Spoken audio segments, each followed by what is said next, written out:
Bienvenue dans Confidence d'entrepreneur. Ici, on vous dévoile de l'intérieur ce qu'un entrepreneur traverse lors d'une opération marquante de son parcours. Je suis Thomas Fertin, entrepreneur et surtout dirigeant du cabinet de fusion-acquisition, conseil, finance et transmission. Chaque premier mardi du mois, nous revenons avec un invité entrepreneur sur son parcours tout en faisant un zoom sur une problématique ou une opération qu'il ou elle a dû traverser. Cela peut être une reprise familiale, une transmission, un dépôt de bilan ou bien même le retournement d'une entreprise. Bienvenue dans la boîte à outils, l'émission hors série qui vous présente les associations, organismes et professions qui sont des outils mis à disposition des dirigeants et entrepreneurs pour les aider à progresser dans leur parcours. Dans ce troisième épisode, je vous présente le rôle d'avocat en droit des affaires avec Maître Guillaume David, avocat associé, fondateur du cabinet Wire Avocat. Je conseille à toutes les personnes qui souhaitent reprendre une entreprise d'écouter ce hors-série pour les aider à choisir leurs conseils, mais surtout s'ils s'interrogent sur l'utilité ou non d'appeler un avocat. Comme d'habitude, vous trouverez tous les liens en description. Bonjour Guillaume. Bonjour, ça va ? Merci d'avoir accepté de cette interview, première interview en vidéo de mon podcast Confidence d'entrepreneur. C'est avec grand plaisir d'être là. Et surtout d'être le premier à tester cette nouvelle formule. Le but du jeu est de présenter le métier d'avocat pour les dirigeants d'entreprise, parce qu'on est dans notre format, la boîte à outils. Pour commencer, est-ce que tu peux te présenter rapidement, s'il te plaît ? Bien sûr. Donc, Guillaume David, moi, je suis avocat depuis une vingtaine d'années, spécialisé dans la transmission d'entreprise. Pour me présenter rapidement et revenir un peu en arrière, donc j'ai une double formation en droit et en gestion finance, ce qui me semble primordial quand on accompagne au quotidien des dirigeants ou des repreneurs dans le cadre de la transmission. Donc moi j'ai monté le cabinet il y a une petite quinzaine d'années, donc un cabinet qui historiquement s'appelait Calino David Avocat, qui aujourd'hui s'appelle Wire Avocat. On est basé à Paris et à Bordeaux, puisque j'ai monté le cabinet à Paris avec Frédéric Calino, qui est mon associé historique en droit social. Et aujourd'hui, donc on est 12 avocats. On est 6 avocats en droit des sociétés, donc dans mon équipe en corporate, 3 avocats en droit social, donc dirigés par Frédéric Calino, et 3 avocats en droit fiscal, dirigés par mon associé Dimitri Barois. L'équipe de Bordeaux est quasiment équivalente à l'équipe de Paris. Ouais, exactement. Aujourd'hui, on est donc 7 avocats à Bordeaux, 5 à Paris. On a une office manager aussi qui est top. On a une équipe... on a la chance d'avoir une équipe très stable. Voilà, moi, j'ai pas de turnover dans mon équipe depuis une dizaine d'années. Voilà, on n'a que des embauches, on n'a pas de départ. Donc, on est très fiers de l'ensemble de nos collaborateurs. C'est satisfaisant, ça. Ouais, c'est très satisfaisant. Ça veut dire qu'on se sent bien au cabinet. Et c'est aussi un gage de qualité pour nos clients parce que ça veut dire qu'on a la chance de pouvoir les suivre sur la durée, et ils ont toujours les mêmes interlocuteurs, donc pour eux, ça c'est un vrai point positif. Comment tu pourrais résumer ton parcours en une phrase ? Alors en une phrase, peut-être en un terme, c'est un peu le terme entrepreneur, je dirais. Pourquoi ? Parce que au bout de 5 ans de collaboration, donc j'ai travaillé dans 2 cabinets à Paris, j'ai souhaité voler de mes propres ailes, et donc je me suis installé en partant de zéro, sans un dossier, sans un client. Donc avec Frédéric Calino, qui a eu la même envie que moi au même moment. Et je trouve que c'est un terme qui nous va bien. Pourquoi ? Parce que c'est aussi à l'image des clients qu'on a. Donc, ce sont que des entrepreneurs, des dirigeants de TPE, PME. On les conseille vraiment de manière hyper pragmatique parce que ce que eux vivent, on l'a vécu nous aussi en partant de zéro et puis en grandissant au fil des années, en embauchant petit à petit. Voilà, c'est le terme, la phrase entrepreneur qui, à mon sens, nous définit mieux. Qu'est-ce qui t'a conduit à faire ce métier ? Alors, je dirais que c'est presque par hasard que j'ai fait ce métier parce que j'étais au lycée où j'étais pas le plus gros travailleur, j'avoue. Et puis, j'avais aucune envie de faire une prépa. Bosser comme un dingue de 3 ans sans être sûr du résultat, c'était pas mon truc. Mais bon, j'avais l'esprit assez carré, donc le droit me paraissait être une bonne option. Mon frère avait fait du droit aussi, donc ça m'avait un peu titillé. Pour être sûr que ça allait bien me plaire, dès la première année, j'ai commencé à faire un stage en cabinet, puis j'en ai fait ensuite tous les ans jusqu'à ma prestation de serment. Et ça m'a conforté vraiment dans mon choix. Donc vraiment, c'est le fait aujourd'hui de pouvoir conseiller nos clients vraiment qui me motive. Comment tu présentes ton métier à tes enfants ? Alors ça, c'est pas une question, ça, c'est pas une réponse évidente à apporter. Parce que c'est vrai que dans l'esprit du public, l'avocat, c'est... le personnage en robe qui fait des effets de manche au tribunal, moi, c'est pas du tout, plus du tout ce que je fais. Même si j'ai beaucoup plaidé par le passé, aujourd'hui, je fais que du conseil. Donc aujourd'hui, j'essaie vraiment de leur résumer de manière simple en disant que j'apporte du conseil à mes clients pour les aider à transmettre leur entreprise, notamment pour pérenniser leur emploi. Mais c'est vrai que dans leur esprit, voilà, ils voient surtout un père, un papa qui bosse beaucoup, qui est beaucoup derrière un ordinateur, en rendez-vous, en visio et au téléphone. Instant promo, est-ce que tu peux présenter un petit peu la répartition de l'activité chez toi entre les acquisitions, les cessions, la levée de fonds, voilà un peu l'organisation que vous avez et comment vous Bien sûr, fonctionnez. ouais, au sein de l'équipe, écoute, on a une grosse partie de l'activité qui est dédiée à la transmission. Ça doit représenter au moins les 3/4 de notre activité. On a fait l'année dernière une 60aine d'opérations de transmission, une 40aine côté repreneur, une 20aine côté cédant. Donc on conseille un peu plus de repreneurs que de cédants. Alors c'est pas par choix, c'est juste parce que aujourd'hui il y a beaucoup de repreneurs, plus de repreneurs on va dire que de cédants, et surtout de cédants qui ont des entreprises qui sont finançables, qui sont suffisamment rentables pour pouvoir mettre en place une dette bancaire. Et puis une parenthèse importante, c'est qu'aujourd'hui on a beaucoup de dirigeants en fait, qui n'ont pas forcément conscience de leur possibilité de transmettre leur entreprise et de vendre leur entreprise. Et moi, j'ai rencontré pas mal de dirigeants qui atteignaient l'âge de la retraite et pour qui la seule issue était d'une liquidation amable de l'entreprise, ce qui veut dire malheureusement la fermeture de l'entreprise, du coup le licenciement des salariés, alors que même une entreprise avec 1 ou 2 salariés peut parfaitement se transmettre. Soit un repreneur personne physique, soit une entreprise déjà existante qui veut faire la croissance externe. Ou soit même en interne finalement, parce que alors la statistique existe, alors elle n'est pas d'une précision chirurgicale, mais c'est entre 14 000 et 18 000 entreprises qui ferment pour cause de non-reprise, Ouais. qui sont viables, attention, c'est Ouais. important. Mais nous, on travaille sur ces sujets-là, justement, sur des reprises en interne ou des reprises intrafamiliales, c'est plus compliqué, mais Ouais. on connaît tous quelqu'un qui est susceptible de reprendre, et cette destruction de valeur et cette destruction de valeur ajoutée est terrible. Enfin, à Ouais, c'est mon vraiment sens. dommage. Tu vois, il y a quelques années, j'avais eu le plaisir de travailler sur un livre blanc avec le ministère de l'économie sur ce sujet, où on arrivait à la conclusion effectivement qu'il y avait un gros travail de communication à faire auprès des dirigeants d'entreprise pour les informer et les stimuler sur la possibilité pour eux de vendre, soit à des tiers, soit parfois effectivement en interne, comme tu le disais, à leurs salariés. Et aujourd'hui, on fait 2 à 3 opérations par an de transmission de dirigeants au profit des salariés de l'entreprise. Et ça, c'est vraiment top quand on arrive à ça. Peux-tu nous présenter ton métier d'avocat en droit des affaires? En quoi ça consiste? Quand est-ce que ton rôle commence? Quand est-ce qu'il s'arrête? Comment est-ce qu'on visualise ton métier? Enfin, comment tu visualises ton métier? Alors concrètement, pour faire un focus sur la transmission entreprise, en fait, moi, mon job premier, évidemment, c'est d'avoir une casquette de juriste et d'avocat.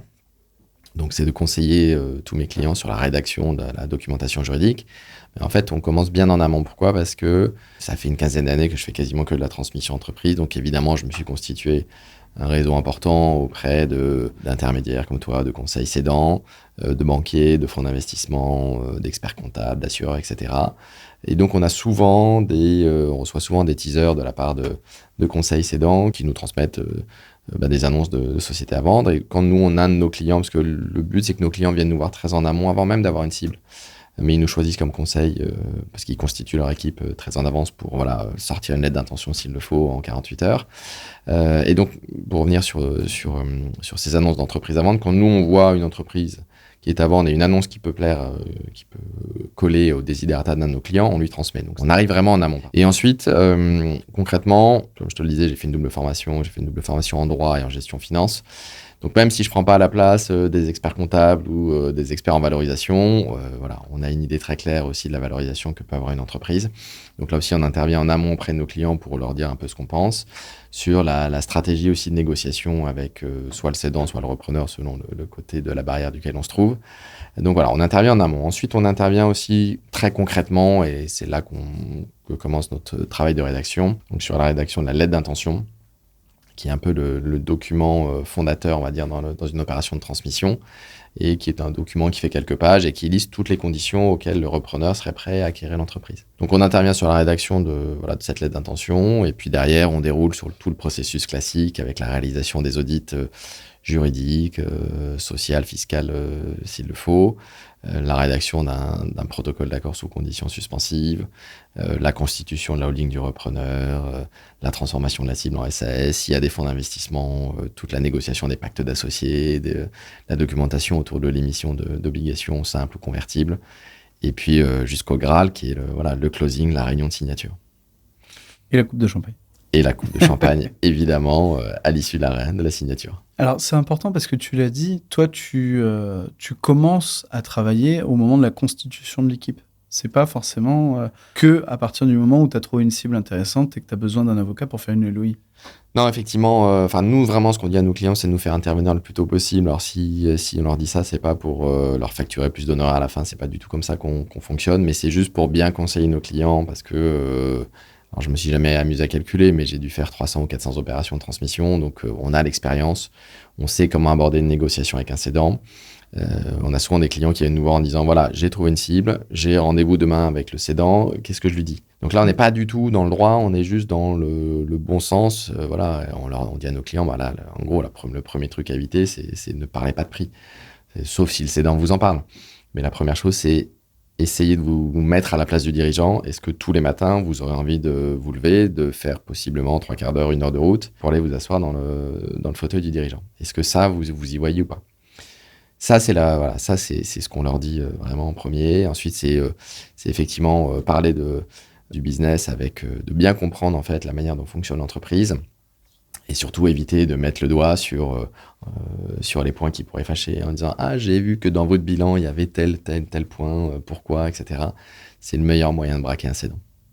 Ce qu'on dit à tous nos clients, mais il faut se vendre à son cédant. Ah, exactement. C'est important. Exactement. Qu'est-ce que tu réponds aux gens qui disent, parce que moi ça m'arrive régulièrement malheureusement, non, mais pour la LOI, je vais voir avec mon expert comptable ou je vais la rédiger moi-même, encore pire.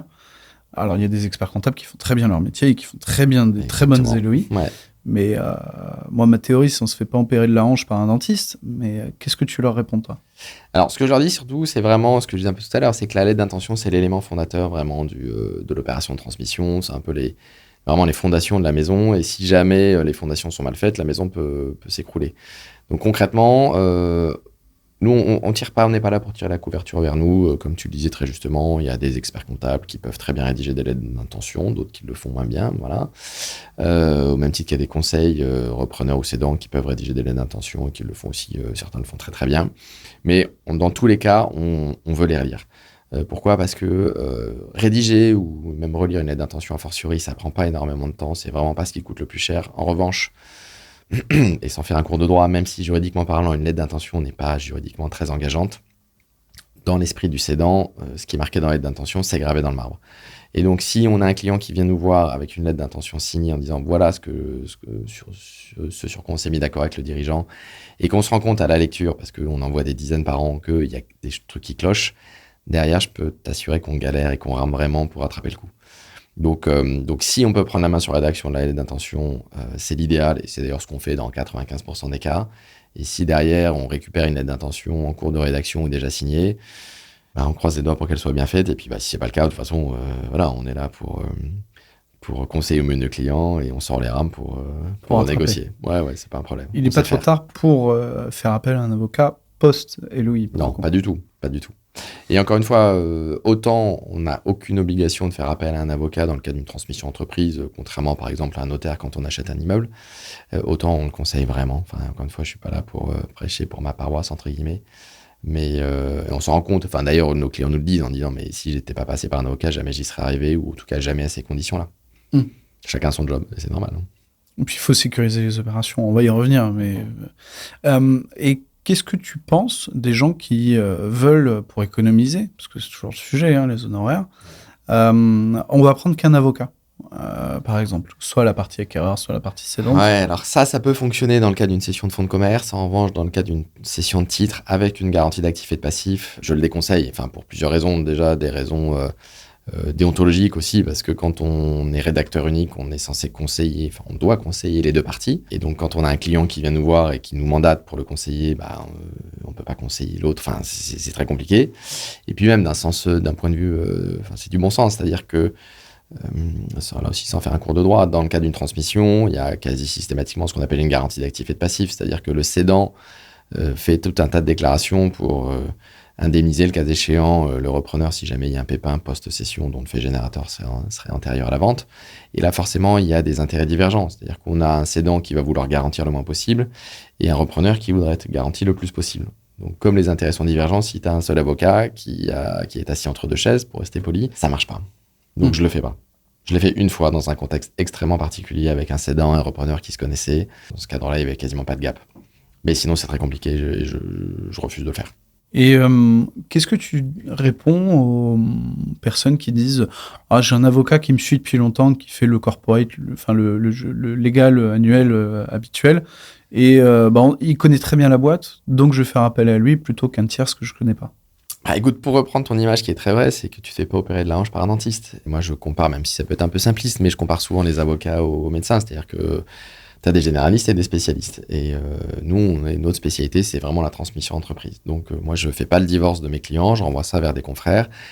Et on l'a vu dans certains dossiers où, quand on a en face un avocat qui, certes, connaît l'entreprise depuis très longtemps, mais qui fait surtout son recouvrement ou son contentieux et qui, malheureusement, ne fait pas de transmission au quotidien, ça part souvent au clash. Pourquoi ? Parce que quand on a un avocat en contentieux, c'est pas du tout une critique, parce que j'ai fait beaucoup de contentieux par le passé, mais qui a l'impression qu'à chaque fois qu'on négocie quelque chose, on essaye, si tu me passes l'expression, de lui faire un peu à l'envers, ça colle pas. Et donc moi, il y a quelques années, j'avais eu le cas d'un client qui faisait une croissance externe, et en face, on avait une avocate qui faisait que du contentieux, qui en plus était la fille du cédant.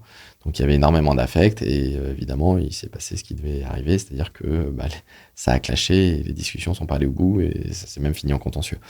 Donc non, vraiment le conseil, et on essaye de faire passer le message en fait à nos clients quand en face ils ont un cédant qui n'est pas conseillé ou qui est un avocat qui n'est pas spécialisé, c'est de faire passer le message en disant que ce serait bien qu'il change d'avocat. Donc c'est pas toujours diplomatiquement c'est pas toujours facile. Mais là aussi, j'ai plusieurs dossiers en tête où les cédants, après coup, ont remercié le repreneur de les avoir incités à changer d'avocat. Non, de toute façon, il faut... alors là, pour le coup, je vais prêcher pour ma paroisse. Trouver un avocat trouveur de solutions plutôt que quelqu'un qui va être arc-bouté sur tous les sujets. Ouais, bien sûr. Une opération, c'est un moment stressant pour toutes les parties. Il y en a un qui va débourser quelques millions d'euros pour acheter quelque chose qu'il ne connaît pas. Ouais. Et l'autre qui va vendre 20, 30, 40 ans de sa vie, de son travail. 10 000 euros sur l'échelle de 2 millions d'euros, 3 millions d'euros, c'est pas grand-chose. Mais 10 000 euros à titre perso, c'est la voiture du gamin, par exemple. Enfin, mais c'est beaucoup d'argent. Donc, nous, on est vraiment hyper vigilants sur la question des honoraires. Donc, tu vois, nous, c'est très personnel, mais nous, on prend pas de provision au début du dossier. On facture tout à la fin du dossier au moment du closing de l'opération de transmission. Si malheureusement l'opération n'aboutit pas et que le client repart sur une deuxième opération, on garde sous le coude les heures qu'on a faites sur la première opération pour les facturer au moment du closing de la deuxième opération. Donc on est hyper vigilant. Mais tu vois, ce qu'on dit aussi souvent à nos clients, c'est que, et tu le dis très justement, 10-15 000 euros sur une opération à 2 millions, même si ça représente beaucoup d'argent, c'est vraiment un tout petit pourcentage. Et en plus, c'est financé par la banque. Donc les 15 000 euros sont financés sur 7 ans. Donc c'est, entre guillemets, peanuts, c'est pas ça qui va remettre en cause la réussite de l'opération de transmission. Pour résumer, l'équipe qu'il faut constituer autour d'une transaction, alors plutôt côté cession, on parlait, mais on en a parlé, il y a l'expert comptable. Ouais. L'expert comptable, il y a tout l'historique de la boîte, il connaît tout par cœur. Ouais, bien sûr. On a le cabinet de FUSAC, qui est là pour valoriser, trouver les bonnes contreparties, faire une vraie stratégie commerciale pour aller chercher le meilleur acquéreur, le meilleur projet d'acquisition.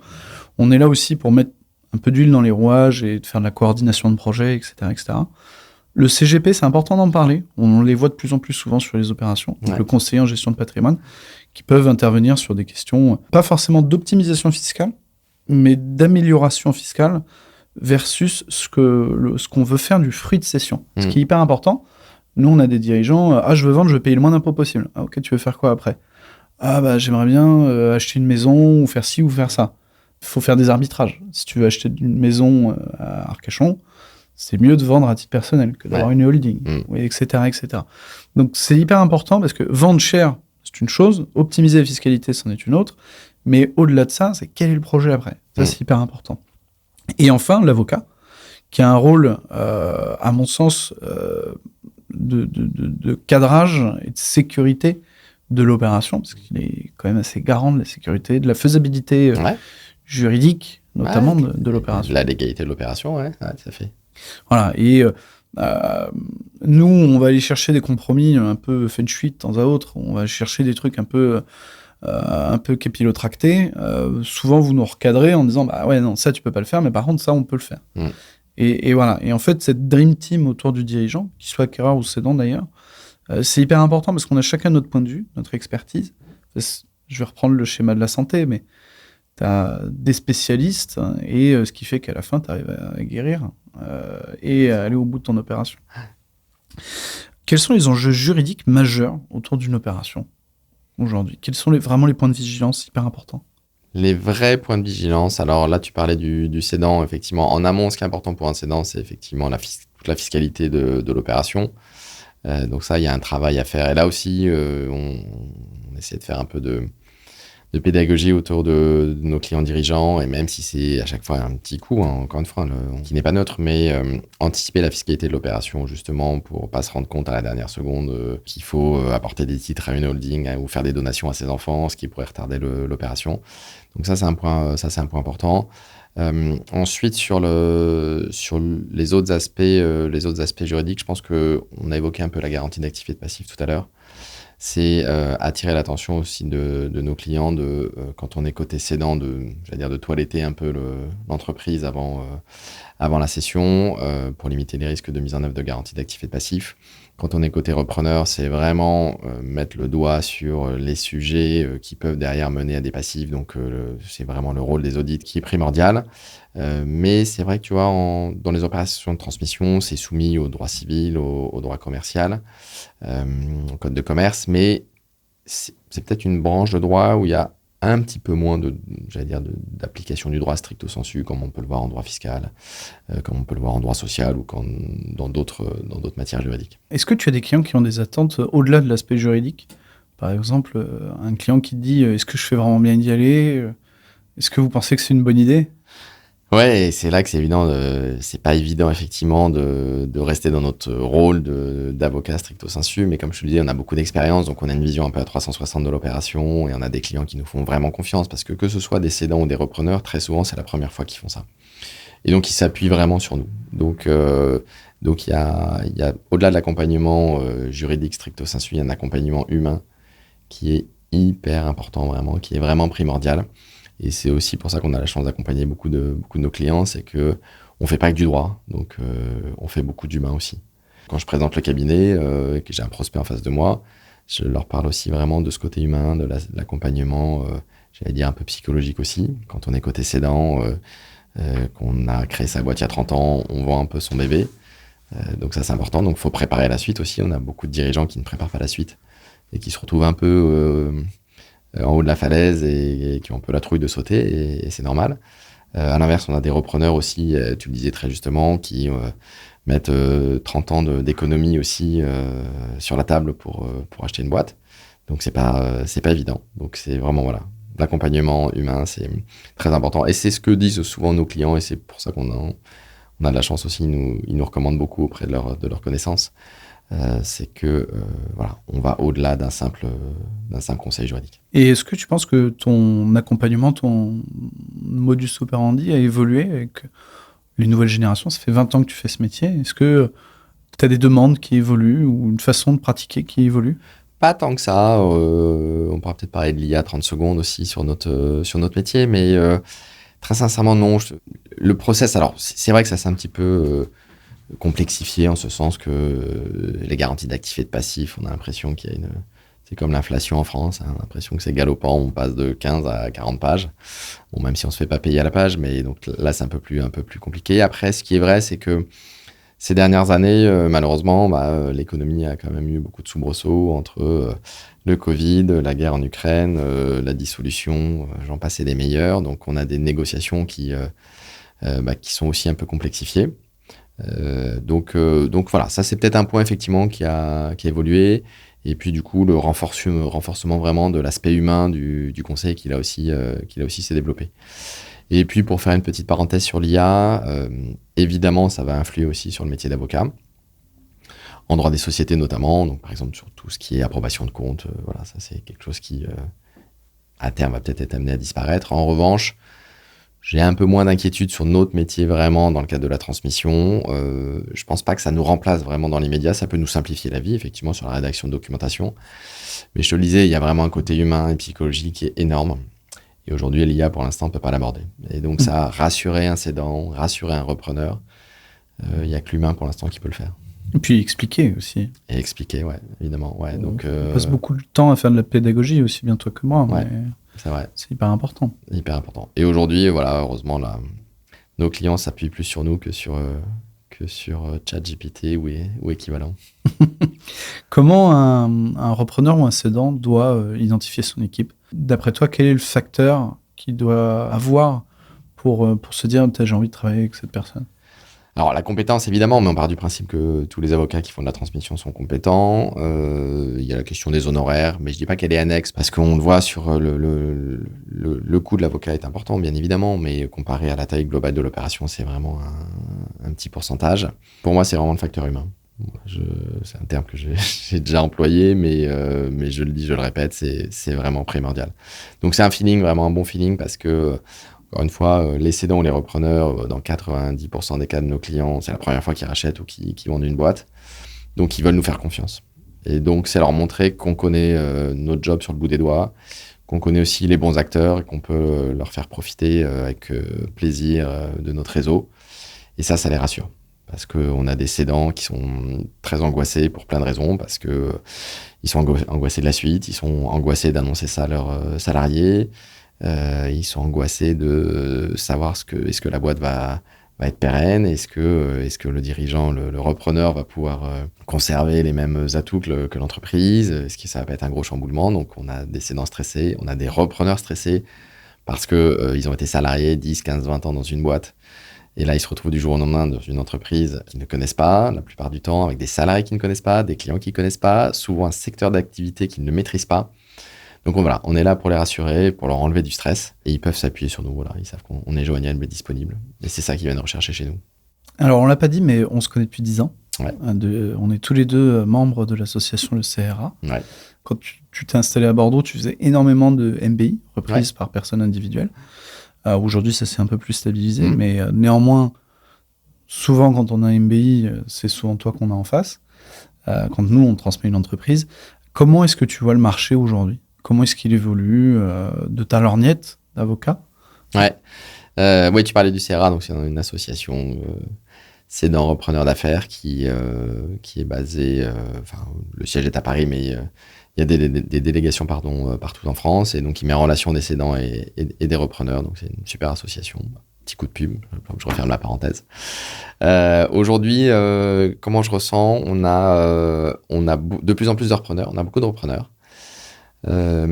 Qui, on en parlait il y a quelques instants, dans un contexte économique pas toujours évident, ont parfois été contraints de quitter leur entreprise et qui ne souhaitent plus être salariés, qui veulent se mettre à leur compte.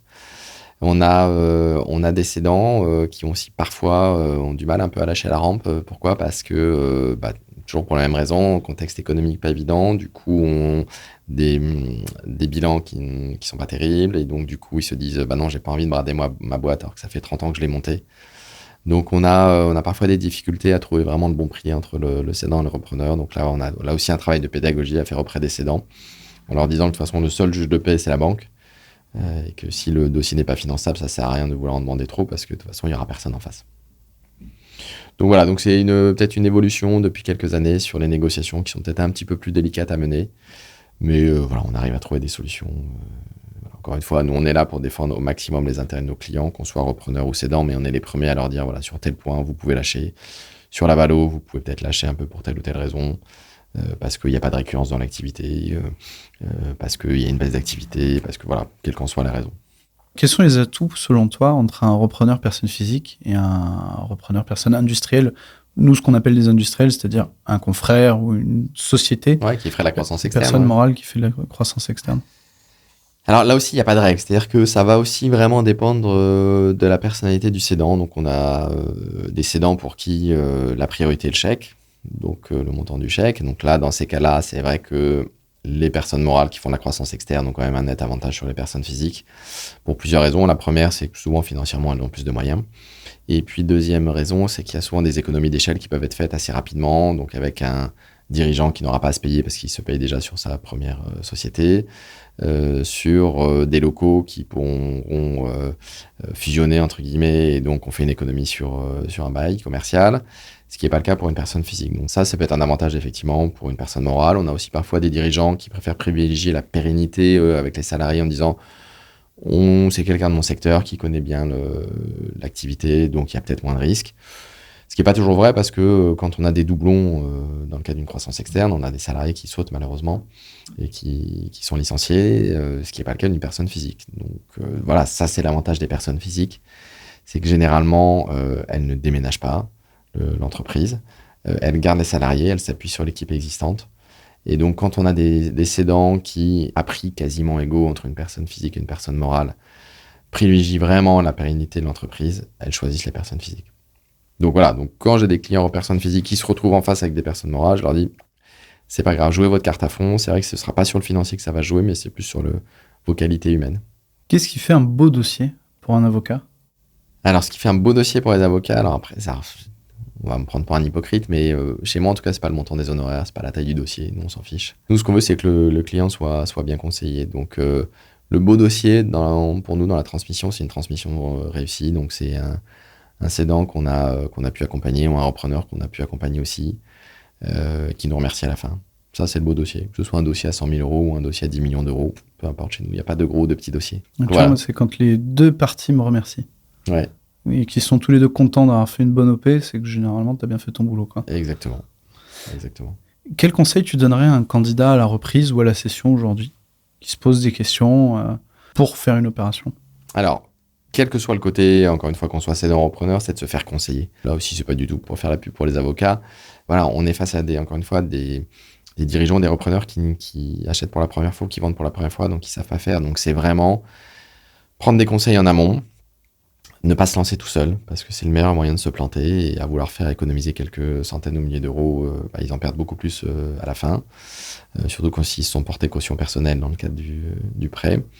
Donc c'est aller voir des différents types d'organismes, comme le CRA, on en a parlé, comme les chambres de commerce aussi, qui proposent aussi des entreprises à la vente, aller voir les différentes bourses d'annonces de sociétés sur BPI, on n'est pas là pour faire la pub, mais Fusa, Calvo, etc. sont des plateformes qui, là aussi, mettent en relation des cédants et des repreneurs. C'est de rencontrer aussi, quand on est repreneur, de rencontrer d'autres personnes qui ont racheté des entreprises.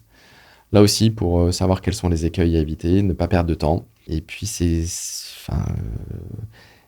dis pas que c'est un job à plein temps, mais presque, en fait, quand on est repreneur. Donc, on a parfois des repreneurs qui sont encore en fonction. Donc, c'est pas évident de se consacrer à la reprise, mais c'est chronophage, d'étudier les dossiers, de rencontrer les dirigeants et ensuite d'aller rencontrer les banquiers, les différents acteurs jusqu'à la cession définitive. Donc, voilà, le meilleur des conseils, c'est de prendre conseil, en fait, auprès de spécialistes, tout simplement. Il faut aller voir les intermédiaires aussi, c'est important. Et bien sûr, il faut aller voir les intermédiaires, mais tu as bien raison.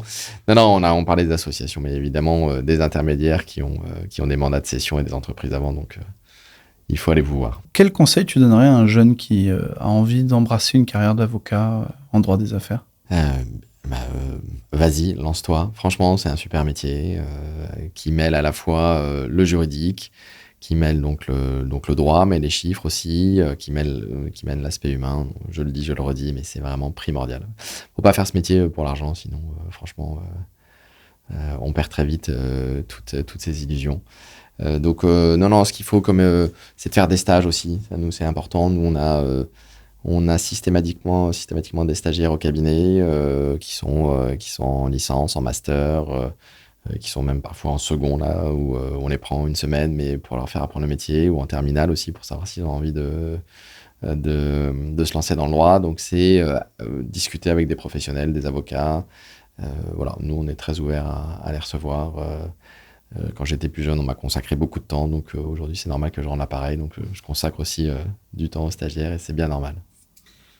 Est-ce que tu aurais envie que tes enfants te rejoignent une fois qu'ils auront l'âge ? Pas du tout.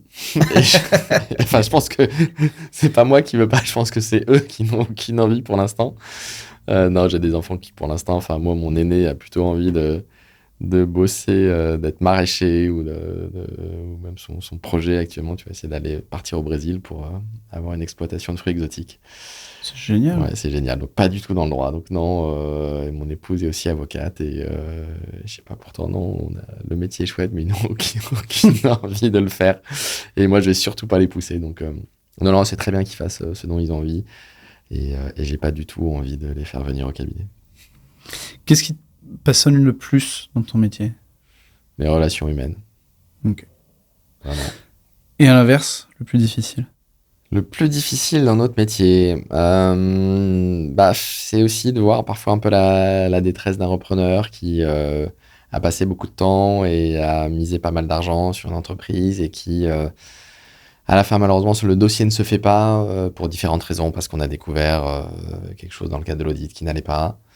Voilà, ça, c'est pas évident, mais on est là pour les accompagner dans les bons comme dans les mauvais moments. Donc, on est là aussi pour les soutenir. Ce qui est pas évident aussi, et malheureusement, on a plusieurs clients dans cette situation. Ce sont des clients qui ont repris il y a quelques années et qui aujourd'hui, face à des difficultés financières, se retrouvent obligés de se placer en sauvegarde, en redressement, voire en liquidation judiciaire. Et ça, c'est pas marrant. Mais bon, voilà, ça fait partie du job et on est là pour essayer de faire en sorte qu'ils puissent rebondir. Est-ce que tu as, pour finir, un dossier emblématique qui image bien ton métier, où tu as eu à peu près tous les cas de figure? Ouais, j'en ai plusieurs. Alors, on va pas citer de nom, évidemment, on peut pas le faire, mais des dossiers avec des négociations qui ont duré un an plus finir. On a eu l'impression que les négos allaient achoper 2, 3, 4 fois. Finalement, chaque fois, on va rechercher le cédant en face ou le repreneur pour refaire une négo pour arriver à un accord. Et voilà, ça, franchement, c'est la plus belle des réussites et des récompenses pour nous, c'est d'avoir un client qui est content. Donc, des dossiers emblématiques, il y en a plein, ouais. Malheureusement, donc ça, c'est quand ça se termine bien. Parfois, ça se termine mal aussi, ou 2, 3 jours avant le closing, on découvre un énorme cadavre dans le placard que le cédant nous avait caché et qu'on ne pouvait pas découvrir. Et là, du coup, c'est voilà, encore une fois, on parle de détresse du repreneur, mais c'est vrai. Hein. Et voilà, ça, c'est pas évident, mais ça fait partie des dossiers un peu emblématiques aussi. Mais encore une fois, on est là c'est une belle expérience humaine, c'est ce qu'on dit à nos clients humainement, que ça aille au bout ou pas, ils ont appris plein de choses. Ils s'en sortent toujours grandis et même si je tiens pas de statistiques officielles, aujourd'hui, quand on a une lettre d'intention qui est signée 90 ou 95% du temps, ça va au bout. Et ça, c'est une belle récompense. Une LOI bien faite, ça va au bout. On y revient, ouais, exactement. Exactement. Merci beaucoup, Guillaume. Merci, Thomas. Je remercie Thibaut Dupieris pour le montage et les équipes de Conseil Finance et Transmission pour leur soutien sur cette belle aventure. N'hésitez pas à nous contacter pour nous suggérer des invités ou des thèmes que vous souhaitez aborder. Ce projet n'est pas seulement le mien, je tiens à ce qu'il évolue avec ses auditeurs.